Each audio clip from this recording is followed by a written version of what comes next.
The crow watching you from the telephone wire knows your face. Not the general shape of a human, not the vague category of person who lives in that house. Your face. The specific arrangement of your eyes and your jaw and the way you carry your head. It has filed you away. It has a memory of you. And depending on how you have treated it, and the birds like it, that memory could last the rest of your life. And it could be passed to crows that have never even seen you. That is not a poetic exaggeration. That is, as closely as careful observation can establish it, the literal truth of what is happening when a bird looks at you. Most people move through their backyard as if the birds there are interchangeable. A sparrow is a sparrow. A crow is a crow. They are decoration. They are background. And the deepest, strangest assumption we carry, without ever questioning it, is that the birds see us the same way. As a blur, a presence, a large, warm shape that comes and goes. We assume the recognition runs only one direction. We watch them. They do not really watch us back. They watch us back. And some of them have been watching and remembering for years. Let's start with the crow, because the crow is where this becomes almost impossible to dismiss. There is a famous body of work, carried out over many years in the Pacific Northwest, in which researchers wanted to know one specific thing. Can a wild crow remember the face of a specific human being? Not a trained, captive bird. A wild crow, living its own life, unbanded, unmonitored, free to come and go. So the researchers did something clever and slightly unsettling. They put on a particular rubber mask, a distinctive, ordinary human face, and while wearing it, they trapped and banded a number of wild crows. The trapping was harmless. The crows were released unharmed.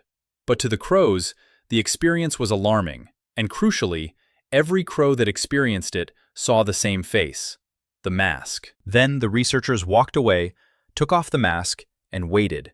What happened over the following weeks, months, and then years is one of the most remarkable demonstrations of animal memory ever recorded. When a researcher walked through the area wearing that specific mask, the crows recognized it. They did not ignore it. They mobbed it, diving, calling the harsh alarm scold that crows reserve for genuine threats, gathering other crows to join the harassment. When the same researcher walked the same route wearing a different mask, the crows did not react. Same person, same body, same gait, same clothes. The only thing that changed was the face. And the crows responded to the face. Now hold on, because this is the part that should make the hair on your arms stand up. The reaction did not fade after a few weeks. It did not fade after a year. The crows continued to recognize and scold the dangerous mask for years after the original trapping. And here is the detail that crosses from impressive into genuinely eerie. The number of crows reacting to the mask grew over time. More crows scolded the dangerous face than had ever been trapped. Crows that could not possibly have been present at the original event were reacting to a face they had personally never had a bad experience with. The memory had spread. The crows had told each other. This is what biologists call social learning. And in crows, it operates at a level that forces us to rethink what we assume a bird brain is capable of. A young crow watches its parents, and the other crows in its group mob a particular human. It does not need to be trapped itself. It does not need a single bad experience. It simply learns, by watching the alarm and the focus of the adults around it, that this face means danger. The face becomes a piece of cultural information, handed down, the way a human family passes down a warning about a particular dangerous road. A crow that was not yet hatched when you wronged its grandparents can grow up already knowing to distrust you. Think about what that means for the timescale of a crow's grudge. Crows can live for 15, 20 years in the wild. The information they carry about you can outlive the individual crow that first learned it. In a very real sense, a neighborhood of crows can hold a memory of a specific human being across generations. They are not just remembering, they are archiving. And it is not only the bad memories. This is the part people miss, and it is the most important part for anyone who actually loves the birds in their yard. The same recognition system that lets a crow hold a grudge for years lets it hold gratitude for years. People who feed crows consistently, kindly, predictably, are recognized just as precisely as the people who threaten them. The crow that learns your face as the face that brings food will greet you. It will wait for you. It will follow you down the street. There are countless documented accounts of crows leaving small objects, buttons, beads, bits of bright plastic, a single earring, in the place where a particular trusted human leaves their food. We cannot crawl inside a crow's mind and prove what those objects mean, but the pattern is undeniable. The bird recognizes the individual. The bird has formed an ongoing relationship with that specific individual, and the bird is doing something deliberate within that relationship. Now, the crow is the dramatic example, but here is what you actually need to understand for your own backyard, because most of you are not watching crows up close every day. You are watching the small birds, the chickadees, the titmice, the sparrows, the little ones at the feeder, and the little ones remember you too. The chickadee is, gram for gram, one of the most cognitively impressive animals on the planet, and almost nobody knows it. This is a creature that weighs less than a slice of bread, that you barely register as it flickers past. And inside that tiny skull is a memory system that should genuinely astonish you. In autumn, a single chickadee will hide thousands of individual food items.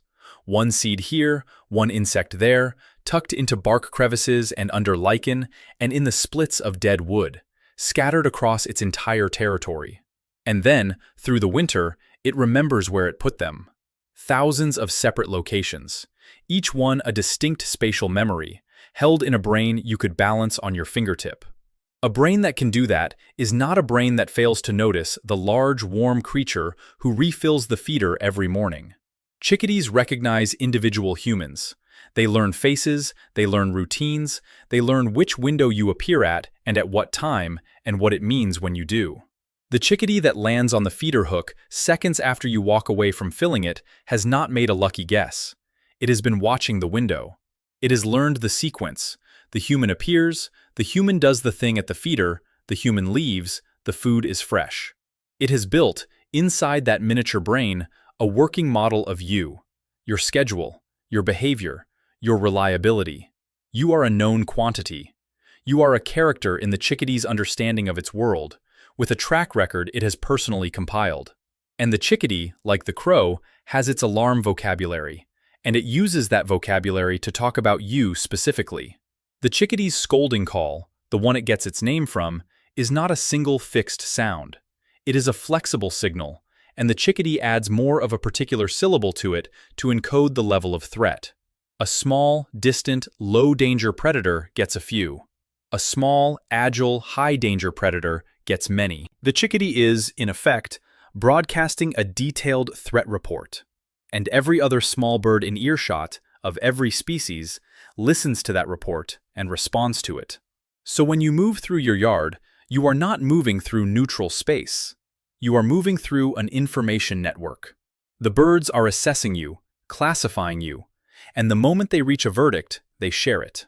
A new person walks into the yard, and the chickadees go quiet, or they scold, and the juncos freeze, and the cardinals melt back into the hedge. A trusted person walks into the same yard, and the network barely registers it. A glance, a flick of the head, business as usual. You are not imagining the difference.